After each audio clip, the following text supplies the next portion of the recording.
코리아 선교방송을 시청하시는 시청자 여러분, 한 주간도 주님의 은혜 가운데서 평안하셨습니까? 오늘 하나님께서 주신 말씀, 히브리서 13장 20절 말씀, 하나님의 맹세로 안성된 본이라는 제목으로 오늘 함께 나누겠습니다. 말씀 봉독하겠습니다. 하나님이 아브라함에게 약속하실 때 가르쳐 맹세할 자가 자기보다 더 큰 이가 없으므로 자기를 가르쳐 맹세하여 가라사대 내가 반드시 너를 복주고 복주며 너를 번성케 하고 번성케 하리라 하셨더니 저가 이같이 오래 참아 약속을 받았느니라. 사람은 자기보다 더 큰 자를 가르쳐 맹세하나니 맹세는 저희 모든 다투는 일에 최후 확정이니라. 하나님은 약속을 기업으로 받는 자들에게 그 뜻이 변치 아니함을 충분히 나타내시려고 그 일의 맹세로 보증하셨나니 이는 하나님이 거짓말을 하실 수 없는 이 두 가지 변치 못할 사실을 인하여 앞에 있는 소망을 얻으려고 피하여 가는 우리로 큰 안위를 받게 하려 하십니다. 우리가 이 소망이 있는 것은 영혼의 닭 같아서 튼튼하고 견고하고 휘장 안에 들어가나니 그리로 앞서가신 예수께서 멜기세덱의 반차를 쫓아 영원히 대제사장이 되어 우리를 위하여 들어가셨느니라. 아멘. 오늘 본 말씀은 우리에게 큰 감격과 기쁨을 주는 말씀입니다. 모든 말씀이 다 은혜롭지만 특별히 더 은혜로운 말씀입니다. 우리가 각자 처한 환경에 따라서 어떤 말씀은 더 친근히 은혜로 다가올 때가 있습니다. 우리가 하나님 말씀을 많이 보아야 하는 것은 그 말씀이 살아서 운동한다는 것이 무슨 말씀인지 모를 때 있었습니다. 그런데 은혜를 읽고 보니 말씀이 살아서 운동한다는 것이 믿어진다는 것입니다. 신앙생활을 하다 보면 어떤 시험에 들 때나 근심되는 일이 있을 때 어떻게 해야 할지 막연하고 그럴 때 불안한 듯이 말씀이 생각나면 그동안 문제가 커 보였던 것이 대수롭게 여겨지지 않을 때가 있습니다. 그런데 생각이 바뀌면 문제가 문제로 여겨지지 않게 됩니다. 우리가 문제가 있을 때 말씀이 우리를 위로를 해주십니다. 말씀이 치료의 강선처럼 내 생각과 뜻을 고정시켜주고 마음의 분노를 사라지게 해주는 것입니다. 시편 107편의 18절에서 20절 말씀을 한번 살펴보겠습니다. 저희 본이 각종 식물을 싫어하여 사망의 문에 가깝도다. 이에 저희가 그 근심 중에서 여호와께 부르시매 그 고통에서 구원하시되 저가 그 말씀을 보내어 저희를 고치사 유경에서 건지시는도다. 아멘. 우리가 어려운 일을 닥치면 마음이 근심돼서 밤낮도 잃어버리고 삶의 의욕도 떨어지게 되죠. 그런데 하나님께서 말씀을 보내셔서 그 위경에서 우리를 건져낸다는 말씀입니다. 이는 말씀으로 문제를 이기게 하셔서 우리를 이루어 주신다는 말씀입니다. 어떤 사람이 배를 타고 항해를 합니다. 그런데 여기저기 바위가 있어서 항해하는데 큰 어려움을 겪게 됩니다. 계속해서 바위가 나오니까 사공이 하나님께 바위를 치워달라고 기도를 했습니다. 사공은 당장 눈앞에 보이는 문제만 해결하면 된다는 생각으로 바위를 없애달라고 기도를 한 것입니다. 하나님께서 하시는 말씀이 바위를 치워줄까, 물을 깊게 해줄까 라고 물으셨습니다. 그리고 설명을 해주십니다. 바위는 살아가면서 어려움을 겪게 되는 여러 가지 문제들이고, 물은 하나님의 은혜라고 하십니다. 그러시면서 그때그때 문제를 해줄까, 아니면 문제가 아닌 것으로 여기도록 해줄까 라고 묻습니다. 여러분들은 무엇을 구하시겠습니까? 세상은 고해입니다. 고생의 바다라는 말입니다. 사람이 태어나서 이 세상 끝날까지 여러 가지 문제를 겪으면서 살아가는 것입니다. 그럼 문제 해결보다는 문제가 문제로 여겨지지 않는 것으로 보이게 해주시라고 기도를 하는 것이 신자입니다. 하나님의 은혜를 구하지 않고 자기 문제를 해결해 달라고 기도하는 것입니다. 이러한 모습들이 우리 안에 다 있습니다. 우리가 급하면 내가 필요한 것들, 육신의 이 땅에 살아가면서 필요한 것들을 알면서도 깜빡깜빡 잊고 순간적으로 닥치며 구하게 됩니다. 우리가 지금 우리의 모습을 말씀에서 말씀하고 있습니다. 에스겔서 47장에 보면 성전 문지방에서 나오는 물 이야기입니다. 물이 발목까지 잠긴 사람이 있고, 무릎까지 잠긴 사람이 있고, 허리까지 잠긴 사람이 있고, 온몸이 잠긴 사람이 있습니다. 물은 하나님의 은혜로 보시면 됩니다. 하나님의 은혜가 푹 잠기면 세상이 아주 작게 보입니다. 은혜가 충만할 때는 문제가 문제로 보이지 않습니다. 그러나 은혜가 없으면 모든 것이 다 문제로 보입니다.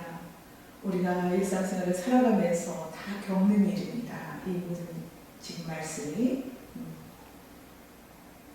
우리가 문제에 빠져서 허우적거리고 거기에서 헤어나지 못합니다. 이렇게 살아가면서 시험이 따르게 됩니다. 그러자 그 시험을 이길 능력만 있으면 그 시험을 시험거리가 아니라고 합니다. 세상이 커 보이면 세상이 두렵지만 세상이 작아 보이면 두렵지가 않습니다. 우리가 말씀 안에 거하여서 충만함이 있을 때는 문제가 문제로 보이지 않을 때 많이 그런 우리가 주님의 은혜를 맛볼 때가 많았습니다. 그리고 또 우리가 문제가 더 깊이 빠져서 문제가 커질 때 우리가 많이 우리가 일상생활에서 앞서 말씀한 바와 같이 우리가 겪고 살아갑니다. 주님의 은혜 아니면 우리가 살아갈 수가 없습니다. 바울의 고백처럼 내게 능력 주시는 자 안에서 사건을 바라보면 아무것도 아닙니다. 우리가 살아가면서 어려움이 닥칠 때 이 세상 잠시 쉬어가는 정거장이라고 생각하시면 가벼워집니다. 그런데 나는 잘 살아야 한다. 나는 행복해야 한다. 고난도 안 받고 또 남에게 인정받아서 으뜸이 돼야 된다라는 그런 어떤 마음으로 자기의 어떤 탐욕이 앞서면 모든 게 원망 불평으로 남게 됩니다. 그래서 지금 닥친 문제 해결보다는 그 문제가 문제로 보이지 않는 믿음을 주시라고 기도하셔야 합니다. 그러면 하나님께서 문제를 이겨낼 수 있는 말씀을 주십니다. 말씀이 역사하여 알아지고 깨달아지면 그 문제가 아주 작게 느껴집니다. 말씀은 성도에 어려운 문제가 생길 때면 이기게 하는 능력입니다. 어려운 일이 생길 때 기도와 말씀을 가까이 하면 말씀이 나를 다스려 세상을 작게 보이게 합니다. 남이 만난 예수 그리스도를 믿지 마시고 내가 만난 예수 그리스도가 내 안에 계심을 믿어야 됩니다. 하나님의 은혜를 깨달은 자들은 여유로움 속에 살아갑니다. 조그만 일에도 혈기를 부리는 사람은 아직 얕은 물가에 있는 사람입니다. 하나님의 은혜를 깨닫지 못하여 까칠해지고 살아가는데 넉넉함이 없어진다는 것입니다. 욥이 귀로만 듣던 하나님을 고난을 통해서 만난 후에 이제는 눈으로 보고 손으로 만진다 된다고 합니다. 이는 하나님이 방관하고 계시지 않으시고 우리의 삶 속에서 함께 하시고 계신다는 것을 알게 되었다는 것입니다. 사도 바울이 하나님 나라는 말에 있지 않고 능력이라는 것도 이런 의미에서 한 말씀입니다. 하나님 말씀을 보고 기도해야 하는 이유는 말씀이 살아있는 능력이라는 것을 깨닫기 위함입니다. 성경 말씀이 내 이야기가 되어야 됩니다. 내가 예수를 십자가에 못 박은 자이고 내가 예수 십자가 피로 용서받은 자라야 예수가 나의 구주가 되는 것입니다. 성경 말씀 속에 내가 있어야 합니다. 예수님 발 앞에서 말씀을 듣던 마리아가 나여야 하고 삶에 지쳐서 살아갈 의욕을 상실하고 사람 만나는 것을 싫어서 아무도 없는 시간에 물을 길러 나온 수가성 여인이 예수를 만나고 난 후에 완전히 딴 사람으로 변한 것처럼 우리가 그렇게 되어야 합니다. 하나님 말씀 속에 예수님이 아니라 지금 이 자리에 살아 숨쉬는 희노의 애락을 함께하는 나의 주시여 나의 하나님이시여 라고 고백하는 삶이 되어야 한다는 말입니다. 복 있는 사람은 주야로 하나님의 말씀을 묵상한다고 합니다. 말씀을 묵상하면 복을 받는 것이 아니고 이미 복을 받았기 때문에 말씀을 묵상하게 된다는 말씀입니다. 성도가 말씀을 가까이 한다는 것은 하나님께 복을 받는 증거입니다. 하나님께 은혜를 받았기 때문에 말씀이 보고 싶고 듣고 싶어지는 것입니다. 이것은 노아가 하나님께 은혜를 입어 방주를 짓게 된 것과 같습니다. 곧 믿음이 방주를 짓게 하신 것입니다. 산상우훈 팔복도 마찬가지입니다. 이미 복을 받았기 때문에 심령이 가난해지고 이미 복을 받았기 때문에 온유해지고 이미 받았기 때문에 의해지고 목말라 하고 이미 복을 받았기 때문에 마음이 진리로 깨끗해지고 이미 복을 받았기 때문에 긍휼이 여김이 나오고 복을 받았기 때문에 화평이 나오고 복을 받았기 때문에 핍박을 받아도 기쁜 것입니다. 이렇게 하라는 말씀이 아니고 이렇게 되어 있다는 말씀입니다. 신앙은 우리가 만든 것이 아니고 하나님이 주신 것으로 사는 것입니다. 하나님께서 주신 복으로 믿음으로 은혜로 감사하며 사는 것을 말씀합니다. 믿음은 우리가 노력해서 만드는 것이 아니고 하나님으로부터 주어지는 것입니다. 바울은 손질로 생각하며 넘어질까 조심하라고 경고하신 것입니다. 하나님께 복을 받은 자는 더 은혜 속으로 들어가고 복을 받지 않은 자는 점점점 멀어져 가게 됩니다. 이를 성경 말씀에서 있는 자는 더 있게 하고 없는 자는 있는 것도 빼앗긴다고 하는 것입니다. 오늘 본문 말씀이 우리가 얼마나 큰 복을 받았는지 말씀해 주고 있습니다. 그럼 본문을 살펴보겠습니다. 지난 시간에 성도의 구원의 확실성을 살펴보았습니다. 성도의 구원이 취소될 수가 없는 것은 하나님이 성도를 섬기기 때문이라고 말씀했습니다. 하나님께서 부모가 자식을 보살피듯이 보살펴 주시기 때문에 성도의 구원은 완성 안에 있다고 말씀드렸습니다. 오늘 본문 말씀에 더 확실하게 말씀하고 있습니다. 아브라함이 복을 받는 것은 성도의 구원으로 비유하고 있습니다. 아브라함이 복을 받는 것이란 육적인 것입니다. 당시에는 문자적으로 자손이 번성하고 물질의 축복을 받고 건강하게 오래 사는 것을 말합니다. 구약은 6이고 신약은 0입니다.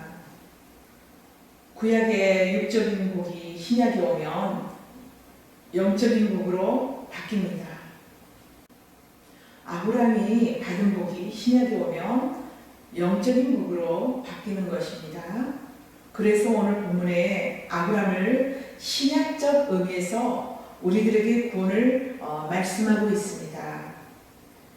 히브리서 기자는 아브라함이 구원을 받은 것은 하나님의 맹세로 이루어진 것이라는 말은 자기의 노력과 상관없이 주어지는 것이라는 뜻입니다.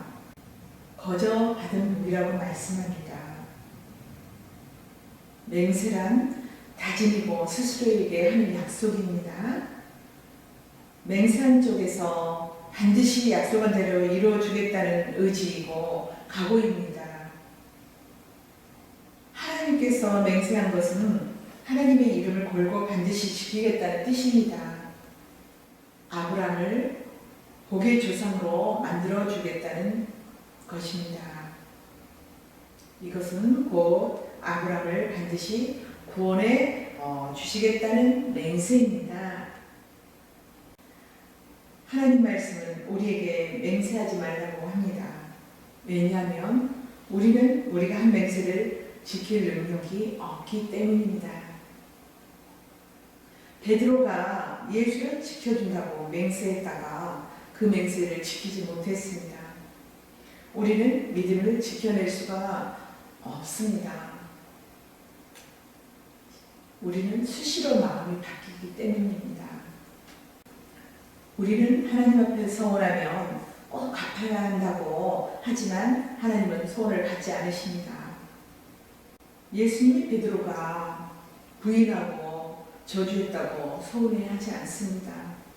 왜일까요? 다 아셨기 때문에 오늘 밤 다 굴기 전에 3번 부인한다고 미리 알려주신 것입니다. 아무 문제를 삼지 않았기 때문에 부활하신 후에 베드로에게 찾아가셨던 것입니다. 맹세는 오직 변함이 없으신 하나님만이 하실 수 있는 것입니다.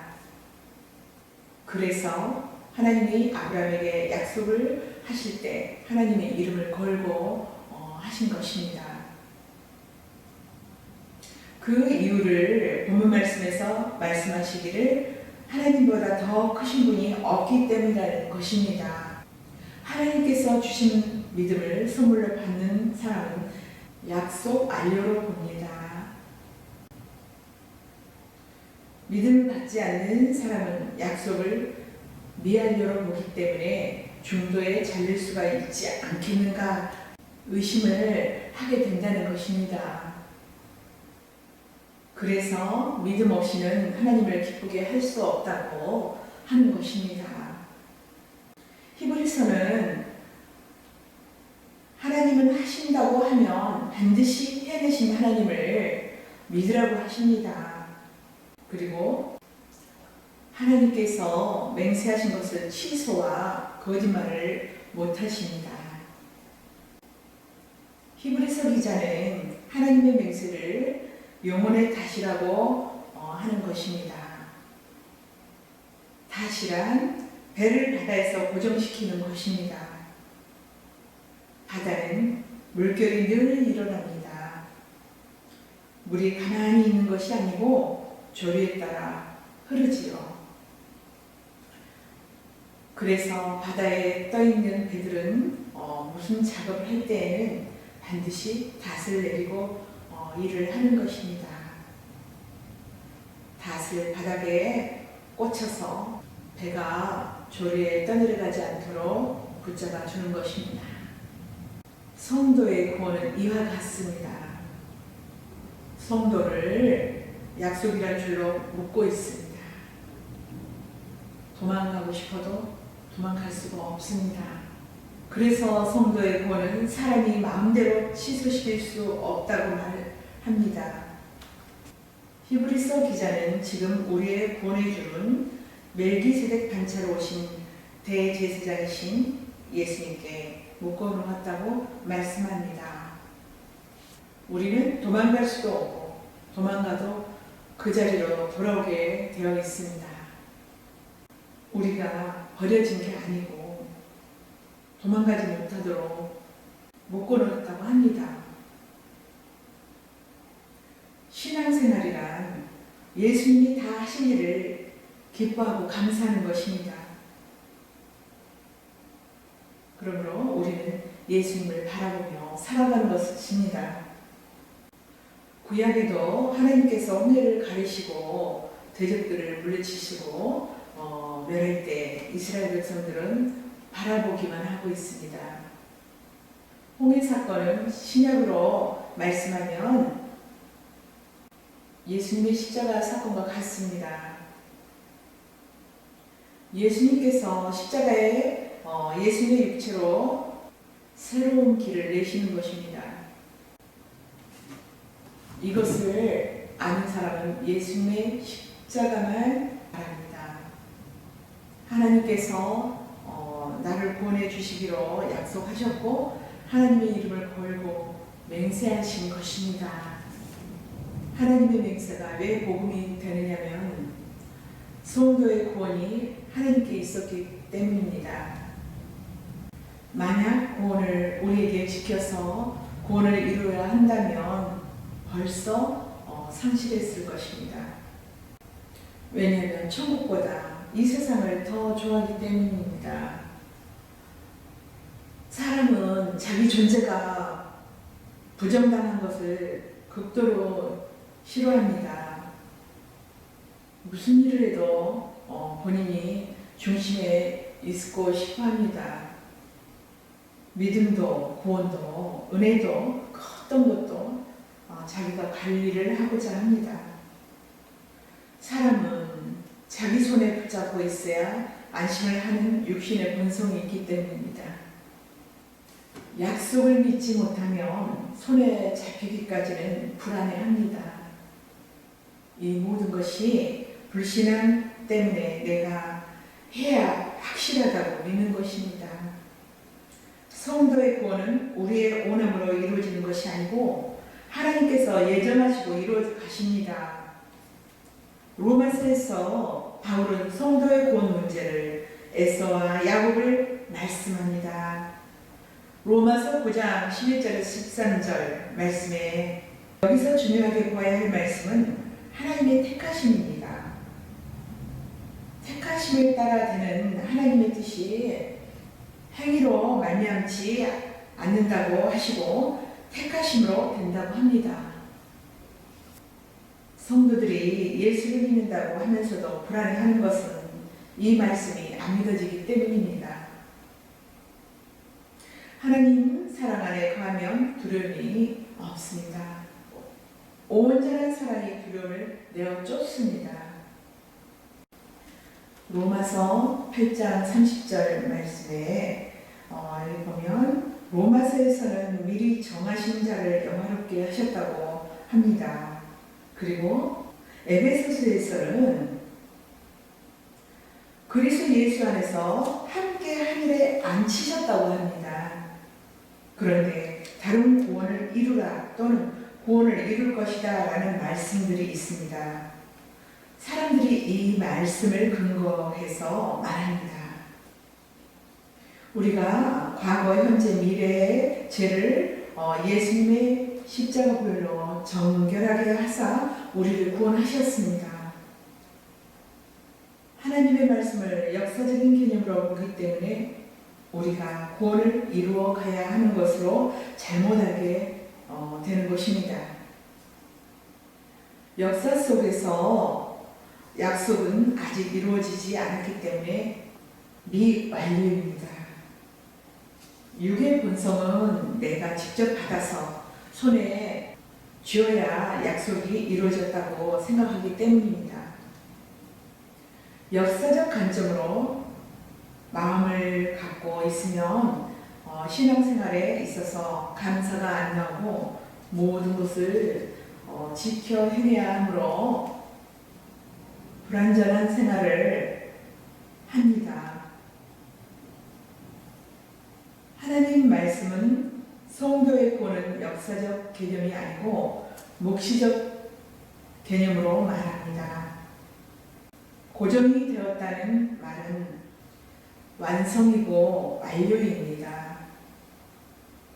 묵시 세계는 점진적이라는 것이 없습니다. 왜냐하면 묵시 세계는 창조의 세계이기 때문입니다.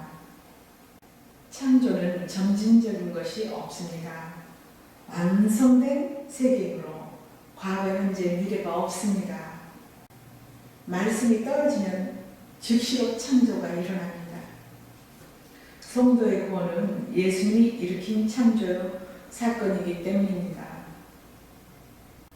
그래서 예수님을 알파와 오메가라 하고 시작과 끝이라 하고 처음과 나중이라고 합니다. 또는 이제도 있고 전에도 계셨고 장차 오실 자라고 하는 것입니다. 논리적으로는 모순처럼 보이고 육의 이성으로는 이해가 안 갑니다. 묵시와 역사를 시간적 개념으로 이해해 보겠습니다. 묵시는 하늘의 세계이고 역사는 땅의 세계입니다. 묵시는 시간 고정이 되어 있고 역사는 움직이며 진행되어 가고 흘러갑니다. 하나님은 고정되셔서 흘러가는 역사 속에서 묵시적인 일을 하는 것입니다. 흘러가는 역사 속이란 건빵 회사에 컨베어 벨트가 있습니다. 쭉 흘러서 이렇게 건빵이 그 위에서 이렇게 지나갑니다. 그런데 거기서 한 사람이 앉아서 그 건빵이 컨베어 벨트에 지나가고 있는 것을 바라보면서 불량 건빵을 탁탁 찍어냅니다. 그런 일을 하는 것이죠. 꺼내는 일을 하는 것을 말합니다. 야고보서에서 하나님을 일컬어 해전하는 그림자도 없다고 합니다. 이 말씀은 하나님은 고정되어 있다는 말씀이죠. 그러므로 역사는 세월이 1년이든 100년이든 1000년이든 흘러가도 하나님은 변하지 않고 고정되어 있다는 말씀입니다. 묵시 세대에서도 역사에서와 같습니다. 1년이든 100년이든 1000년이든 사람들이 살았던 시대는 달라도 모두가 그 흐름 속에서 있는 것입니다. 흐르는 시간 속에 지금 우리는 우리보다 앞에서 살았던 바울을 모릅니다. 바울도 이전에 살았던 다윗을 모릅니다. 또 다윗도 아브라함을 모르고 아브라함도 아담을 모릅니다. 그러나 묵시에 계신 예수님께서는 아담, 아브라함, 모세 모세, 다윗, 바울, 지금 우리들 다 같은 방법으로 간섭하고 계십니다. 고정되어 있는 묵시세계 안에 속한 사람들은 어느 시대나 다 동일합니다. 그래서 예수님이 유대인들에게 아브라함도 내 때를 모르고 즐거워하였다고 말씀하십니다.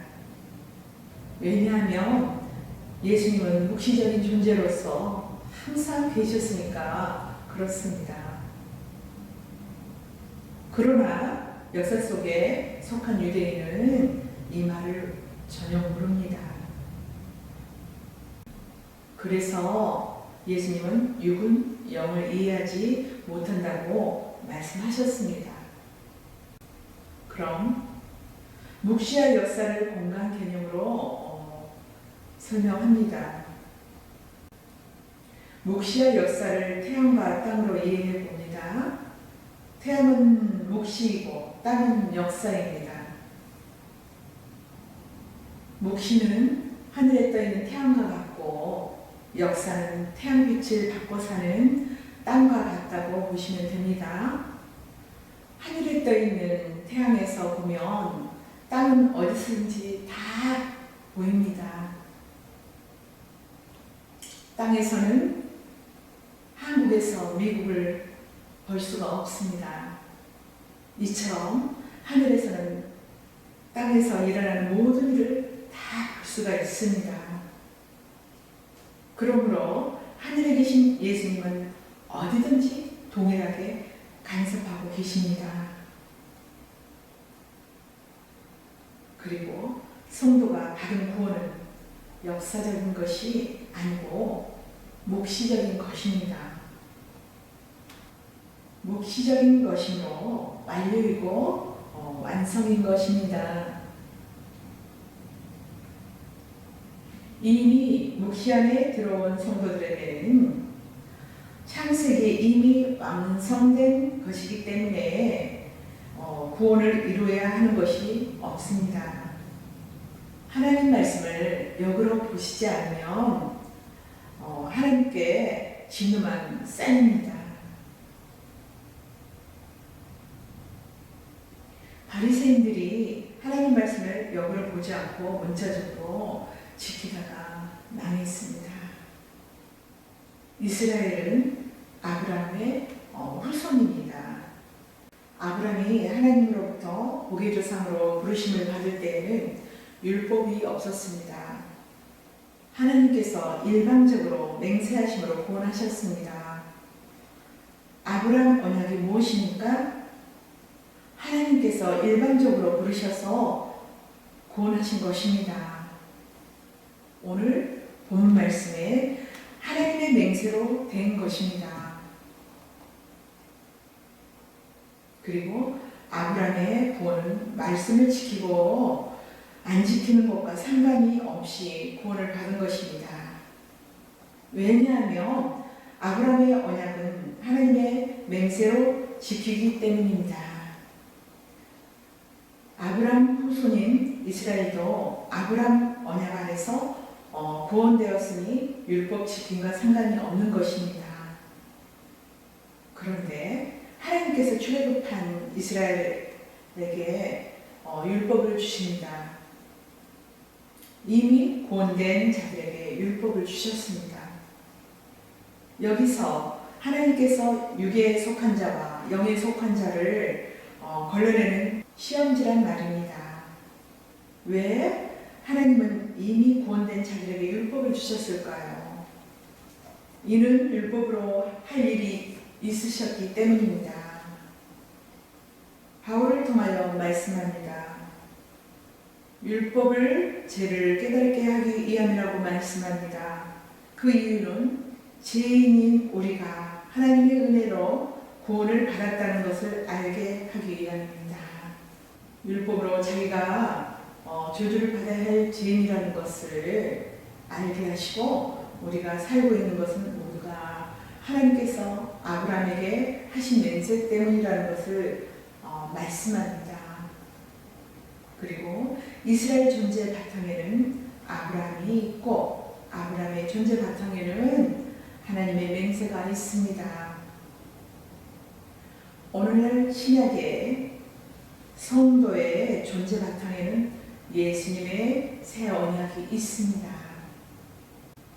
새 언약은 예수님과 하나님 간에 맺은 약속입니다. 하나님께서 누구든지 예수 안에 있는 자는 정죄하지 않으시겠다고 맹세하셨다는 말씀입니다. 그러므로 이 새 언약 안에 있는 성도는 말씀 지킴과 상관없이 구원은 확정이 되었다는 것입니다. 그리고 우리는 하나님 말씀대로 살아갈 수가 없다는 것을 알게 합니다. 신약 성경 예수님의 십자가 사건 후에 성령의 감동으로 사도들에 의해 기록되었습니다. 그리고 성령이 십자가 사건 이후에 오신 것은 예수님의 십자가 사건을 증거하기에 오셨습니다. 그래서 사도들이 쓴 모든 서신서들은 예수님의 십자가 사건을 거쳐서 나온 것입니다. 십자가 사건을 거쳐서 썼다는 것은 해석을 십자가로부터 해야 한다는 말씀입니다. 십자가를 거치지 않고 해석하면 구약식 해석이 됩니다. 구약식 해석은 우리가 말씀을 지켜 구원받는 것을 말씀합니다. 신약식 해석은 우리 대신 예수님께서 십자가에 죽으셨습니다. 그러므로 말씀을 지키시다가 십자가를 거치면 예수님께서 십자가에 죽으셨습니다로 바뀌는 것을 말씀합니다. 예수님의 십자가 사건으로 옛 언약이 새 언약으로 바뀝니다. 그리고 옛 언약에서 대상은 사람이지만 새 언약에서 대상은 예수님으로 바뀌었습니다. 사도들의 성령의 감동으로 기록한 모든 성경 말씀은 새 언약 아래서 쓴 것입니다. 그러므로 신약 성경은 모두 새 언약 관점에서 해석되어야 합니다. 새 언약 관점에서 보라는 것은 예수님의 십자가 사건을 거쳐서 보라는 말씀입니다. 예수님께서 십자가에서 다 이루으셨다는 말씀입니다. 십계명은 사람 바깥에서 일어나는 죄를 고발하는 것이지만 예수님께서 하신 산상보호는 사람의 마음속에 있는 죄까지 다 고발하고 있습니다. 신약의 서신서도 동일합니다. 그래서 십자가 사건 이후에 성령께서 감동케 하셔서 쓴 사도의 서신서들은 사람의 내면에 들어있는 옛사람을 드러내고 있습니다. 하나님의 말씀은 사람의 모든 것을 다 드러내고 계십니다. 히브리서 4장 10절에서 13절 말씀에 하나님의 말씀이 혼과 영과 및 관절의 골수를 찔러 쪼갠다고 말씀하십니다. 그리고 마음과 생각과 뜻을 감찰한다고 하십니다. 사람이 내어놓은 모든 것들이 다 죄라는 것을 고발해 주신다는 말씀입니다. 그리고 말씀 앞에 서면 언행 심사가 모두 다 죄라는 것을 말씀합니다. 문득문득 자신에 대하여 이게 죄구나 하는 마음을 주십니다. 그런데 예수님의 십자가로 말미암아서 우리가 과거 현재 미래 다 제사를 받았기 때문에 지금 죄라 하지 않고 옛사람이라고 말합니다. 우리가 그리고 잘못했다. 하나님께 용서를 구하는 기도를 하지요. 그럼 사람 속에 무엇이 들어있는지 살펴보겠습니다. 로마서 1장 28절 31절에 또한 저희가 마음에 하나님 두기를 싫어하며 하나님께서 저희를 그 성실한 마음대로 내어 버려두사 합당치 못한 일을 하게 하셨으니 모든 불의, 추악, 탐욕, 악의가 가득한 자여 시기, 살인, 분쟁, 사기, 악독이 가득한 자여 수근수근한 자여 비방하는 자여 하나님의 미워하시는 자여 능욕하는 자여 교만한 자여 자랑하는 자여 악을 도모하는 자여 부모를 거역하는 자여 오매한 자여 배악하는 자여 무정한 자여 무자비한 자라. 아멘. 에베소 4장 31절 살펴보겠습니다. 너희는 모든 악독과 노함과 분냄과 떠드는 것과 해방하는 것을 모든 악의와 함께 버리고. 아멘. 여기 말씀에 죄의 모습들은 대부분 사람들 속에서 터져 나온다는 것을 말씀합니다. 말씀이 우리 안에 죄를 모두 찾아내 주시는 것입니다. 우리가 몰랐던 나를 말씀 앞에 서면 내 속에 들어있는 것들이 다 드러나게 됩니다. 성도는 하나님 말씀을 보면서 우리 안에 이러한 옛사람이 들어있구나 하는 것을 알 수가 있습니다. 이런 내가 예수님의 십자가 보혈로 용서받아서 정결하게 됨을 알게 되어 하나님께 감사가 나옵니다. 오늘 본문 말씀에 성도가 구원받은 근거를 하나님 맹세 때문이라고 합니다. 그리고 맹세는 하나님의 독자적으로 하셨습니다. 하나님께서 하신 맹세는 누구도 막을 수가 없습니다. 하나님께서 홀로 이루어 가십니다. 성도가 구원을 받는데 주신 언약은 새 언약입니다.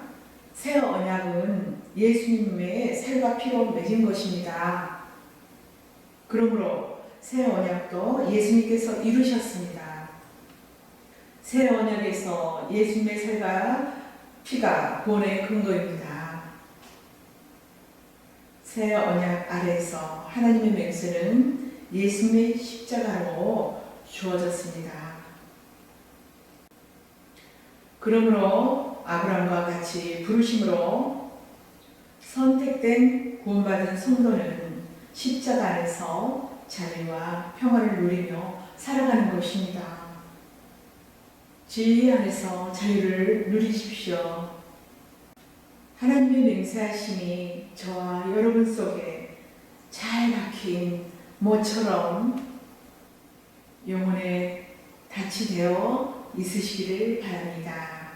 감사합니다.